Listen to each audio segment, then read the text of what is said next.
चलिए आगे कंटिन्यू करेंगे। तो नंबर 1 है हमारा कि चुंबक के 2 गुण। तो पहला गुण क्या लिखेंगे कि चुंबक चुंबकीय पदार्थ जैसे लोहा को अपनी तरफ आकर्षित करता है। समान ध्रुव प्रतिकर्षण और जो असमान रहते हैं उन्हें क्या होती है, आकर्षण।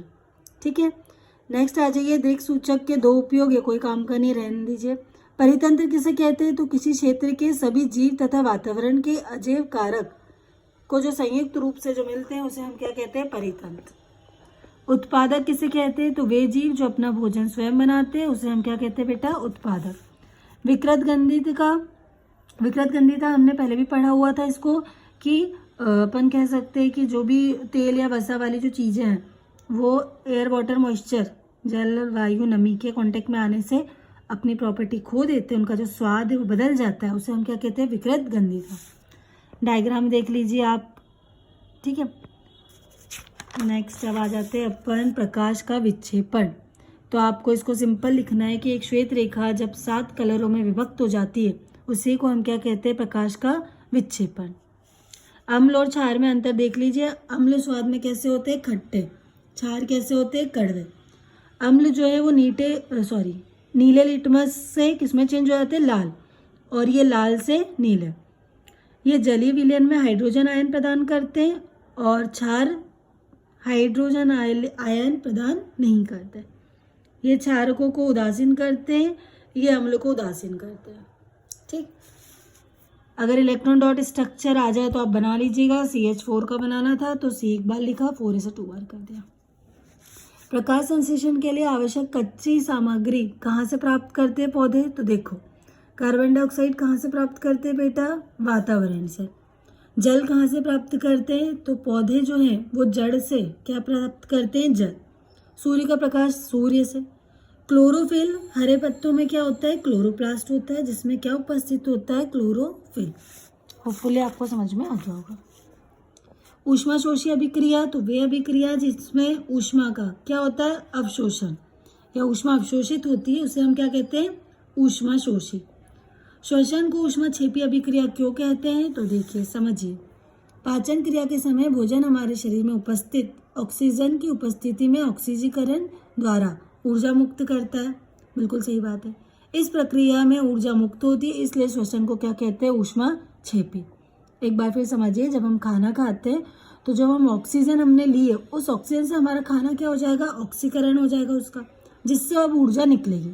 तो उसी ऊर्जा को हम क्या कहते हैं, श्वसन को ऊष्माक्षेपी। धातुओं के 2 भौतिक गुण, ये आपको याद होंगे, धातु के याद होंगे, ये हट चुका है।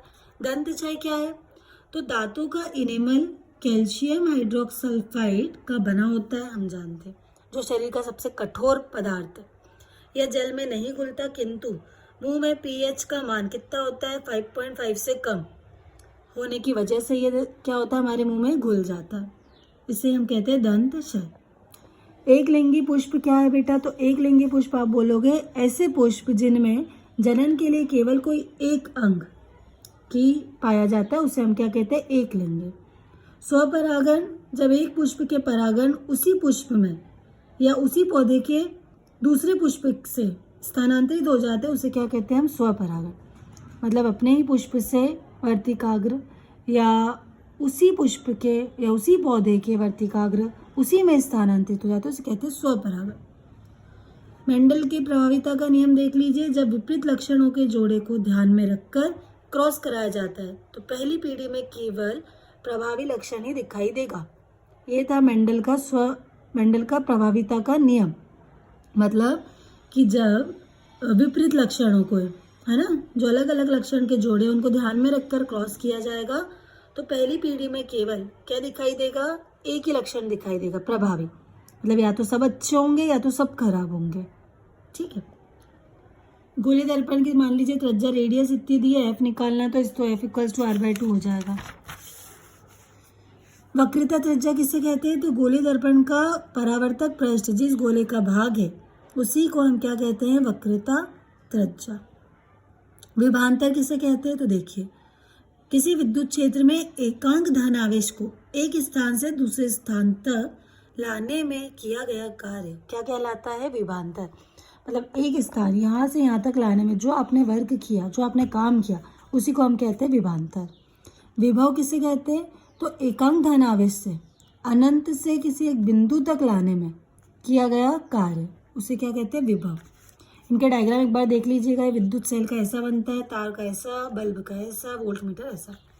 फ्लेमिंग का बाएं हाथ का नियम बहुत आसान है, तो देखो क्या बोलोगे आप? इस नियम अनुसार अपने बाएं हाथ की तर्जनी, मध्यमा और अंगूठे को इस प्रकार फैलाइए कि ये तीनों क्या हो? एक दूसरे के लंबवत हो।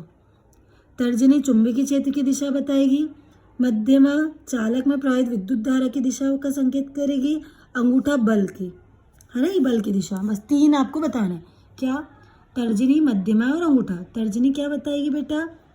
दिशा, ठीक है। और अंगूठा क्या बताएगा आपका? बल। और आपका एक और क्या था? मध्यमा क्या बताएगी? विद्युत धारा।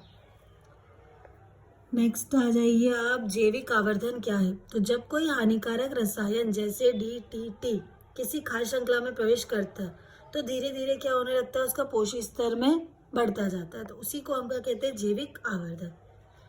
तेल या वसा युक्त पदार्थ में नाइट्रोजन क्यों प्रभावित करते हैं? हम जानते हैं, क्योंकि वो उसको सेफ होने से बचा लेता है ना, सेव कर लेता है, ये कह सकते हो आप। ऊष्माक्षेपी पता है, ऊष्मा का अवशोषण होता है, उसे क्या कहते हैं? ऊष्माक्षेपी। नेक्स्ट क्वेश्चन आ जाइए, पादप हार्मोन में प्रत्येक के कार्य ऑक्सिन, जिबेरेलिन और साइटोकाइनिन। ऑक्सिन का क्या काम है? तो तने के शीर्ष एवं बीज में क्या होता है? ये इसको ग्रो करता है। कार्य क्या है इसका?